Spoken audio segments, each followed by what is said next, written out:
그러면 기도의 돌파를 이루는 가장 중요한 우리의 첫 번째 태도는 바로 솔직해져라입니다. 왜 그럴까요? 저는 기도에 대해서 정말 오랫동안 문을 열지 못하고 기도를 알지 못했습니다. 거의 다 죽어가는 인생의 절망 가운데서도 기도하는 방법을 잘 몰랐어요. 그러다가 2006년 말에 기도를 하다 죽겠다 이런 결심을 하고, 제가 첫 번째 취한 태도는 2007년 1월 1일부터 제가 침대에서 엎드려서 우는 거였습니다.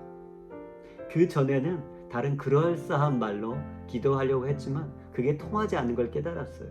그래서 제가 첫 번째 기도의 돌파가 이루어졌던 이유는 제가 2007년 1월부터 침대에 엎드려서 저의 죄에 쩌든 저의 삶, 죄에 무너지고 그리고 완전히 내면이 분열된 제 자신을 발견하고 하나님 앞에 엎드려 제가 목 놓아 울었습니다. 그 기도는요, 일주일, 열흘, 한 달 계속 지속되었습니다. 매일 아침 별다른 말을 하지 않았어요. 하나님, 나를 제발 살려주십시오. 하나님, 나를 제발 고쳐주세요. 하나님, 나를 새롭게 해주세요. 그 말들을 되풀이하였습니다. 그런데 그 가운데 하나님은 찾아오셨고 저에게 놀라운 성령의 체험을 하게 해주셨습니다. 여러분, 솔직한 기도가 기도의 문을 여는, 기도의 능력의 열쇠를 갖는 첫 번째 길입니다. 부디 이 나눔이 여러분의 기도의 삶에 큰 도움이 되길 바랍니다. 제가 20살 즈음에 제가 청년부로 있던 전주 완산교회에서 유년부, 초등학교 1, 2학년 학생들을 가리키는 유년부 교사를 했었습니다. 그런데 제가 수업 시간에 아이들에게 기도가 무엇이냐 이렇게 질문했더니 아무것도 알지 못하고 배우지 못했던 아이들이 놀랍게도 하나님과의 대화다 이렇게 대답하는 것을 그때 봤던 걸 기억합니다. 네, 여러분, 우리가 솔직해져야 되는 이유는 바로 기도가 이렇게 혼자 하는 독백이 아니라 하나님이 우리 앞에 와 계시고 그 하나님께 우리가 이야기를 하는 대화이기 때문에 그렇습니다. 여러분, 참다운 만남은 어떻게 시작합니까? 네, 솔직함에서 시작합니다. 우리는 누군가를 만났는데 그 사람이 나에게 솔직한 태도로 대하지 않을 때에 그 사람을 신뢰할 수 없고 거기에 있는 진정한 만남이 있을 수 없게 되는 것이죠. 우리가 하나님과 정말 좋은 의미 있는 기도로 들어가고 기도가 발전하고 그래서 하나님을 더욱 체험하게 되고 하나님의 사랑을 느끼고 하나님과 함께 걷고 이런 걸 모두 경험하는 것은 바로 하나님과의 만남인 이 기도에서 솔직해지는 연습이 먼저 가장 중요한 것 같습니다. 네, 솔직한 만남. 그런데 우리가 하나님 앞에 멋진 말, 그럴싸한 말, 거룩한 체 하는 말 같은 것들은 하나님의 마음을 얻지 못하고 하나님의 마음을 열지 못한다는 것이죠.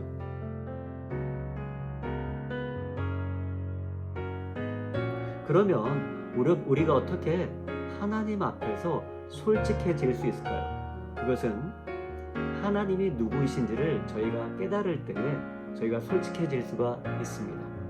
네, 그러면 저희가 하나님을 아는 데 도움을 주는 가장 중요한 구절 중에 하나는 무엇일까요? 시편 103편 8절입니다. 시편 103편 8절은 이렇게 말씀하시는데 여호와는 긍휼이 많으시고 은혜로우시며 노하기를 더디하시고 인자하심이 풍부하심이로다 라고 말하고 있습니다. 네, 첫 번째, 하나님께서 긍휼이 많으시고란 말이 무슨 뜻일까요?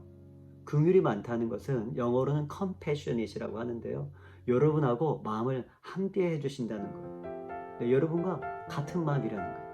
여러분이 속상하면 하나님도 그 속상하심을 같은 마음을 가지신다는 것입니다. 여러분이 분노했거나 여러분이 실망했거나 여러분이 외롭거나 아니면 여러분이 유혹 가운데에서 방황한다 할지라도 하나님은 여러분 마음을 아시고 마음을 함께 하신다는 거예요. 네, 그러면 저희가 좀 솔직해질 수 있지 않을까요? 하나님께서 나랑 같은 마음이시구나 이걸 알 때에 우리는 솔직해질 수 있을 것입니다. 네, 두 번째 이 구절이 말씀하는 여호와는 은혜로우시며, 이 말은 무슨 말씀이죠? 하나님의 은혜는 저에게 값없이 주어졌죠. 근데 하나님은 그런 저에게 은혜로서 주신 그 선물을 주시는 마음을 항상 간직하고 계신다고 느끼면 되겠습니다. 하나님이 내게 은혜로우시다, 그 말은 하나님은 나에게 항상 좋은 것, 가장 좋은 것, 그리고 당신의 아들 예수 그리스도를 주시기까지 나에게 주신 그 은혜를 가지고 항상 나를 대하시는 분이라는 거죠. 네, 세 번째, 노하기를 더디하시면, 너무 좋지 않습니까? 여러분에게 노하기를 더디하는 사람이 세상에 누가 있습니까? 네, 우리는 사람에게 노하기, 성내기, 화내기를 더디하는 분을 만나기가 쉽지 않습니다. 그리고 나에게 항상 노하지 않고 내가 어떻게 잘하든 잘못하든 나를 받아주는 그런 사람을 만나는 것은 사실 쉽지 않습니다. 근데 하나님은 우리 부모님과 사실 달라요. 우리의 부모님들이 저희를 아무리 사랑해도 노하기를 더디하기는 쉽지 않습니다. 저도 중학교 1학년인 아들과 초등학교 5학년, 초등학교 3학년 딸 둘을 가진 세 아이의 아버지입니다.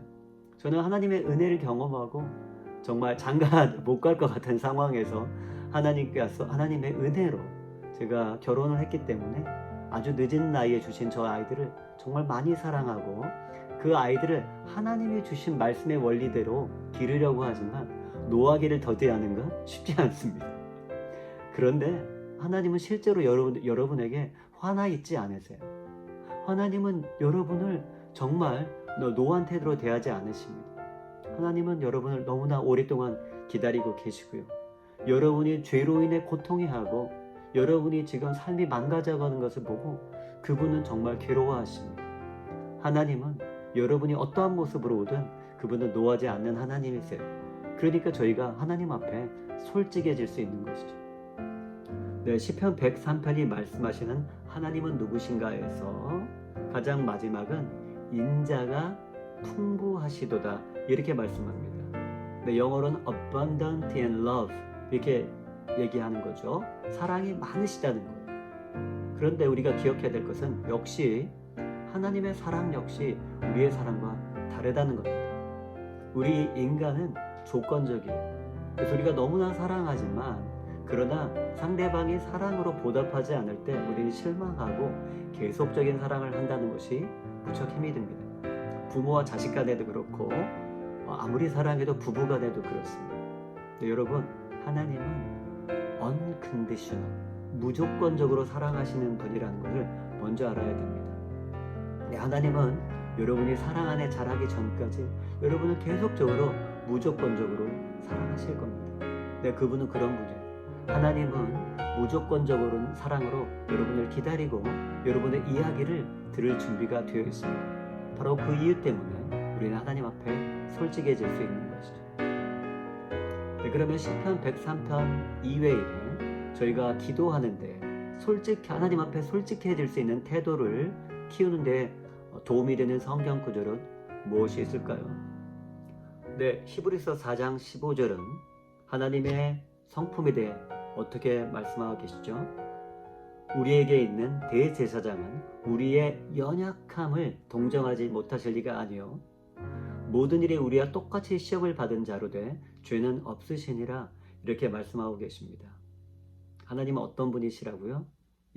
우리의 연약함을 동정하지 못하실 리가 아니라는 겁니다. 무슨 말입니까? 우리의 깨져 있는 삶, 우리의 무너진 삶, 우리의 엉망인 인격, 관계, 그리고 우리의 소망 없는 그런 태도들, 그런 거를 하나님은 동정하신다는 거예요. 네, 하나님 다 마음을 우리 함께 하시고 아신다는 거죠.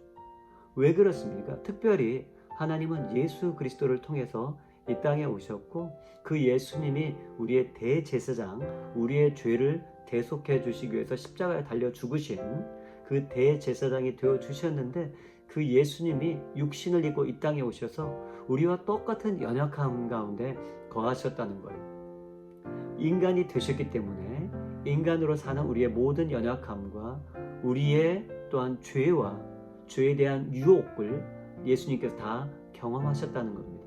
그런데 중요한 건 주님은 그 가운데 성령님으로 말미암아 성령의 충만함으로 말미암아 죄를 짓진 않으셨죠. 하지만 인간이셨기 때문에 우리의 모든 인간됨을 아신다는 거예요. 그래서 우리의 마음과 함께하기 때문에 그 하나님 앞에, 그 예수님 앞에 우리의 연약함과 우리의 모든 죄를 고백하는 그런 솔직한 태도를 가질 수 있다는 것입니다. 네, 하나님 앞에 우리가 솔직하게 기도할 수 있는 그런 태도를 갖도록 도와주는 세 번째 성경 구절은 바로 로마서 8장 26절입니다. 이와 같이 성령도 우리의 연약함을 도우시나니 우리는 마땅히 빌 바를 알지 못하나 오직 성령이 말할 수 없는 탄식으로 우리를 위하여 친히 간구하시느니라. 네, 여러분, 이것은 중요한 사실입니다. 여러분이 정말 기도하기 위해서, 기도를 배우기 위해서, 기도를 성장하기 위해서, 기도의 돌파를 이루기 위해서 여러분이 무릎을 꿇는 순간 그 장소가 어디이든 하나님께서 여러분에게 미리 와 계신다는 겁니다. 그리고 그분이 그냥 계시지 않고 여러분이 마땅히 기도할 바를 알지 못해서 무슨 말을 꺼내야 될지, 무슨 얘기를 해야 될지 알지 못하는 그 상황 가운데 성령께서, 그리스도 예수께서 여러분을 위하여서 지금 그 자리에 기도하고 계신다는 거예요. 여러분 기도할 때 혼자가 아니라는 것입니다. 그곳에 하나님의 임재가 계시고 또 성령께서 여러분을 위해 중보하고 계십니다. 얼마나 놀라운 비밀입니까? 여러분, 우리가 이 비밀들을 가지고 우리는 하나님 앞에 솔직해지고 그리고 제대로 된 기도, 정말 참된 기도를 시작하게 될 수 있습니다. 솔직한 기도는 하나님께서 찾으시는 가장 중요한 첫 번째 기도의 태도가 아닌가 싶습니다. 하나님, 내가 무너졌습니다. 하나님, 내가 지금 너무나 외롭습니다. 하나님, 내가 지금 죽겠습니다. 하나님, 내가 더 이상 살 소망이 없습니다. 여러분, 가슴에 있는 것을 토해내는 그러한 솔직한 기도가 기도의 제일 중요한 첫 번째 태도인 것 같습니다. 함께 기도하겠습니다. 하나님, 오늘 이곳에 하나님을 만나기 원하고 기도를 배우기 원하고 기도에 있어서 새로운 것을, 놀라운 새로운 기도의 삶을 경험하기 원하는 많은 형제 자매를 보내주심을 감사합니다. 하나님이 우리를 얼마나 사랑하시는지, 하나님이 우리를 얼마나 사랑으로 용서하시고 또한 노하기를 참고 더디하시는지를 우리에게 알게 하여 주시옵소서.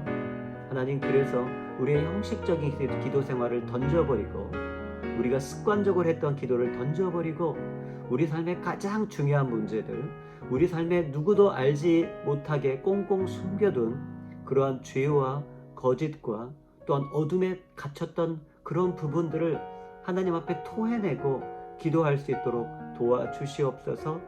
주님의 약속대로 지금 하나님께서 말할 수 없는 탄식으로 우리를 위하여서 간구하게 계심을 우리로 하여금 알게 하여 주시고, 그래서 용기를 내어서 정말 솔직하게 모든 것을 주님 앞에 내어놓고 하는 기도를 드릴 수 있도록 도와주셔서 우리의 기도가 새롭게 하여 주시옵소서. 하나님을 만나게 해주시고 하나님의 그 응답하심과 동행하심을 체험하는 그러한 기도의 문이 활짝 열리도록 도와주시옵소서.